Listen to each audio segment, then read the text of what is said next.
Today, I'm making a new garden bed full of the most beautiful living soil possible using a technique called sheet mulching. Sheet mulching can also be called sheet composting, and essentially what it requires is that you just pile on a whole lot of organic material. And since I'm doing this in December, hopefully by spring, it will all be composted into this beautiful living soil full of fungus, microorganisms, insects, and as a result of all that diversity, my plants are gonna thrive. Last year, I put a ton of effort and energy into making garden beds. Essentially, I tore up all the grass, and then I dug a deep hole, and then I hauled all this compost over and filled the hole with compost, and then I was ready to plant. Now, that was a ton of work. I realized that there probably had to be a better way. Well, sheet mulching is that way. You get into ecological gardening or permaculture because you want to work with nature. You don't want to constantly be fighting nature and getting not great results. Now it's time to talk about all the materials I'll be using to lay down my sheet mulch. On the bottom layer, we have our grass. Then I'll be adding a thin layer of manure, a layer of cardboard or newspaper, and another thin layer of manure. Next, I'll be adding a thick layer of bulk organic material. You can use straw, hay, yard waste, or wood shavings. I'm using mostly dead leaves and shredded pine needles. Any of the organic matter I listed is carbon rich. To speed up the composting process and to create a more balanced soil, we'll need to add some nitrogen-rich organic matter. You can use fruit and vegetable scraps, fresh grass clippings, blood meal, manure, or urine. On top of all that bulk mulch, I'm adding a layer of compost about 2 inches thick and topping it with a nice layer of straw. If you don't have access to straw, you can use leaves, wood shavings, bark, sawdust, or pine needles. Feel free to screenshot this diagram to use when you start your own sheet mulch garden bed.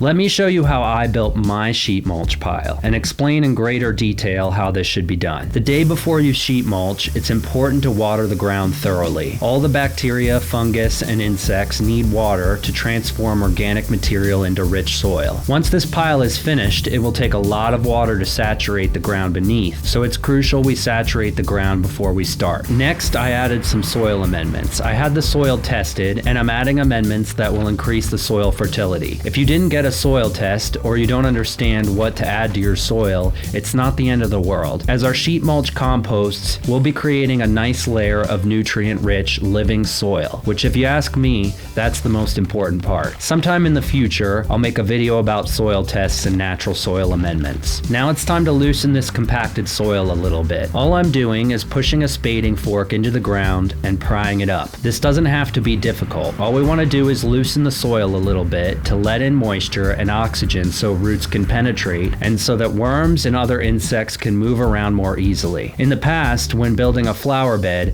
I would dig up all the grass, which is really hard work. This method requires a lot less effort, and I'm really thankful for that. After all the soil has been aerated, I laid down a thin layer of manure. This step isn't totally necessary, but manure will attract worms and burrowing beetles, which will aerate and loosen my soil even more. Also, manure is nitrogen rich, so it's a great amendment for the soil beneath. Right on top of the manure, I'm laying down my cardboard. This is meant to smother the grass beneath it. You want to be sure that there aren't any gaps so that the grass can't grow through it. I ended up running out of cardboard and laid down some newspaper to fill the gaps. It didn't come out perfect, but most of the grass was covered, so it was good enough for me. It's important to get the cardboard and newspaper nice and wet so it can start decomposing faster. Also, it was a windy day, and this helped keep all of the newspaper and cardboard from blowing away. After I laid the cardboard, I added the rest of the manure right on top, spreading it as evenly as I possibly could.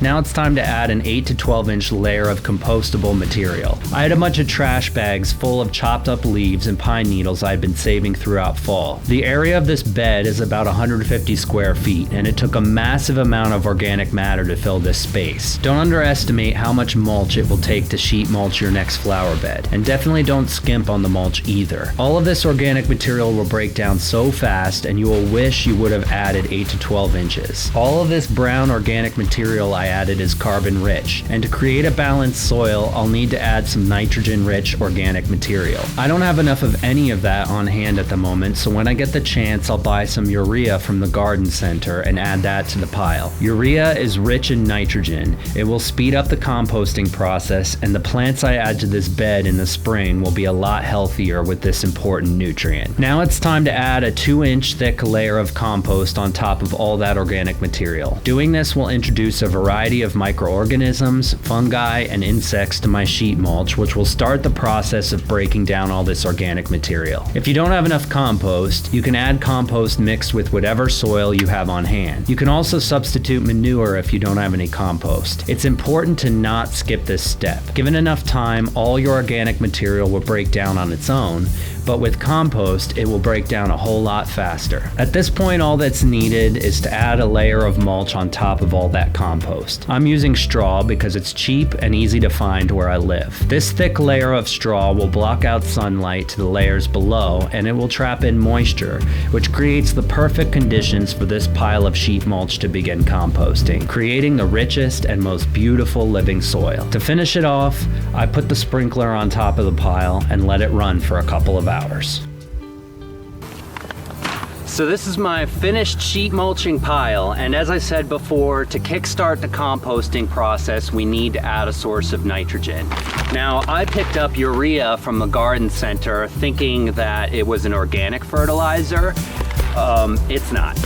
It's a chemical fertilizer. So if you want to use something organic, I would recommend using blood meal, which also has a high concentration of nitrogen. Urea has a really high concentration of nitrogen. I'm going to be careful to follow the directions when I add this so that I don't add too much, because if you add too much nitrogen, it can throw off the balance in your soil. It's really important to follow the directions and make sure you're adding the right amount. That's it. It's as simple as that. You're basically just piling up organic material, adding a nitrogen source, and then by springtime, we'll have the most perfect soil.